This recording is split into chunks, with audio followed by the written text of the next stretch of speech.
He spat on the pristine marble floor as our eyes met. The act wasn't about the floor. It was a venomous dart aimed directly at me. I stood there, tray in hand, my charcoal uniform impeccable, hair pulled into a tight bun, and my gaze unwavering. But his contempt was a living thing, a palpable force in the hushed, opulent dining room. A loud, mocking laugh followed, ringing with the unchecked arrogance of wealth. He and 3 others in bespoke suits commandeered the grandest table as if they were royalty and the place their kingdom. He clapped his hands twice, not even bothering to look at me. "Princess," he sneered, "make sure this whiskey is actually worth something this time." "Got it." The room went silent, but no one moved. It was as if this open disrespect was just part of the evening's entertainment. I took a deep, steadying breath, a reflex I perfected over the years. My grandmother's words echoed in my mind, the same ones she'd used when I came home from school, my young heart raw from insults.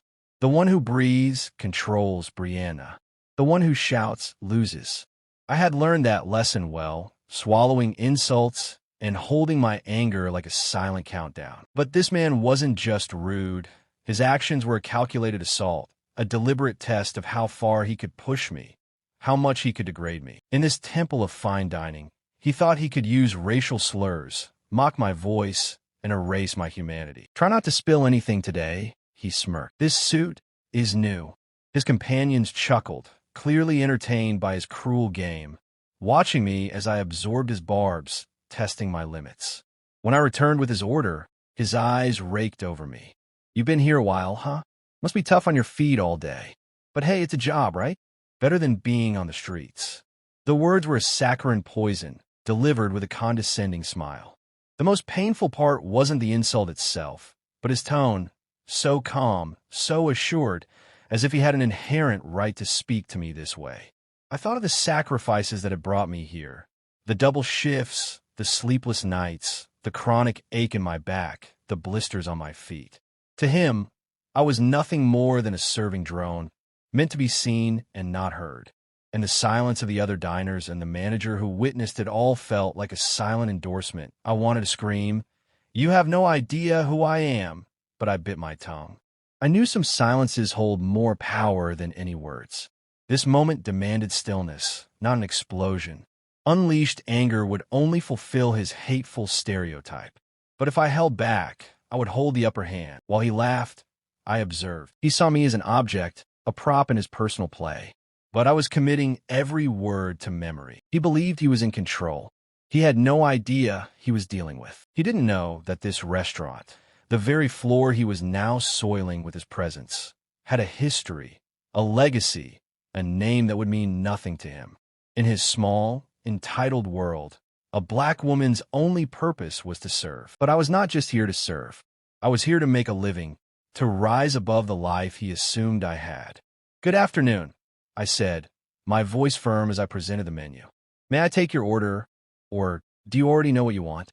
He finally looked up, his gaze lingering for a moment before a patronizing smile spread across his face. "Well, look who's here. A new face, huh? Hard to forget." I swallow my anger. "I've worked here for 2 years, sir," I replied, my voice steady. 2 years, and you're still just a server. "Maybe you should find yourself a rich husband," he said without a hint of irony, glancing at his friends for approval. One of them tried to change the subject, but he cut him off. "I'm serious. These girls are clever. They know how to latch onto the right opportunities." My blood simmered, but I stayed calm, gripping the tray with practiced steadiness. My gaze never wavered as I wrote down their orders. He demanded the most expensive dish on the menu. "Just because I can," he added with a smug smile. I placed the silverware on the table. His hand brushed mine, not forcefully, but with a presumptuous touch that felt like an unwelcome claim. "Relax, princess. We take care of those who know their place here." That's when my composure began to crack. His words, his touch, his entire demeanor. It was all designed to make me feel small, to remind me of my place. But I wasn't about to give him that power. I went to the kitchen, taking a moment to lean against the cool wall in the narrow hallway, closing my eyes in a silent prayer for strength. This man wasn't just crude. His actions were a calculated, deliberate act of racism. I returned with the tray, knowing the moment would escalate. Sure enough, he smirked and said, "I hope this whiskey's good enough. Wouldn't want to have to show you how to serve it, would we?" His companions laughed loudly. I placed the drinks on the table with careful precision. He sniffed the glass theatrically, then declared, "HM, looks like you spilled a little here. Better clean it up, sweetheart." His intent was clear. He wanted to see me lower myself, to witness my humiliation. I bent down to wipe the spill, not out of submission, but because I knew some battles were better fought later. This moment wasn't about a spilled drink. It was about his attempt to degrade me. But I wouldn't give him that satisfaction. After that incident, Table 12 became the unspoken focus of the restaurant. No one overtly stared, but a collective awareness hung in the air, a silent complicity. It was the kind of uncomfortable situation people saw but chose to ignore.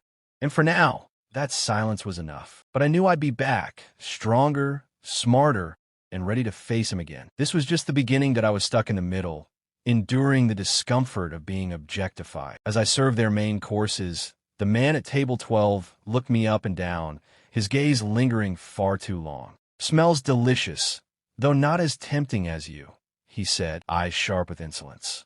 His friends chuckled, but no one stopped him. I placed his plate carefully, breathing through the provocation. The word boss hung between us like a dare. The manager walked by, pretending nothing was wrong, and the game continued. On their second round of drinks, he snapped his fingers. "Waitress, princess, whatever. Another whiskey, quick." When I returned, he flicked ice cubes to the floor. "Oops. Clean that up, won't you?" I knelt, silent, refusing to give him the satisfaction of a reaction. "Try to hustle," he added. "Maybe someone will mistake you for the manager and give you a promotion." His laughter echoed across the restaurant. I stayed steady, knowing anger would only feed him. Later he asked for a dessert recommendation, voice mocking. I suggested the molten chocolate cake. "Do they even have such delicacies in your part of town?" He sneered. I delivered a check elsewhere."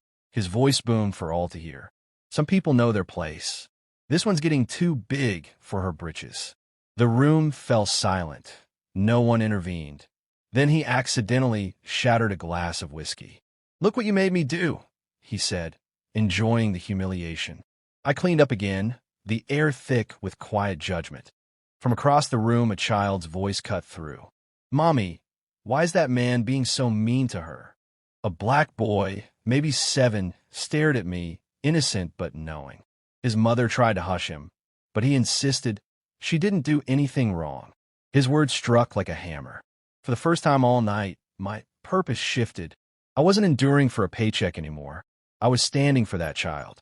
I smiled at him. He nodded back, small but resolute. When I returned to the table, the man snapped again.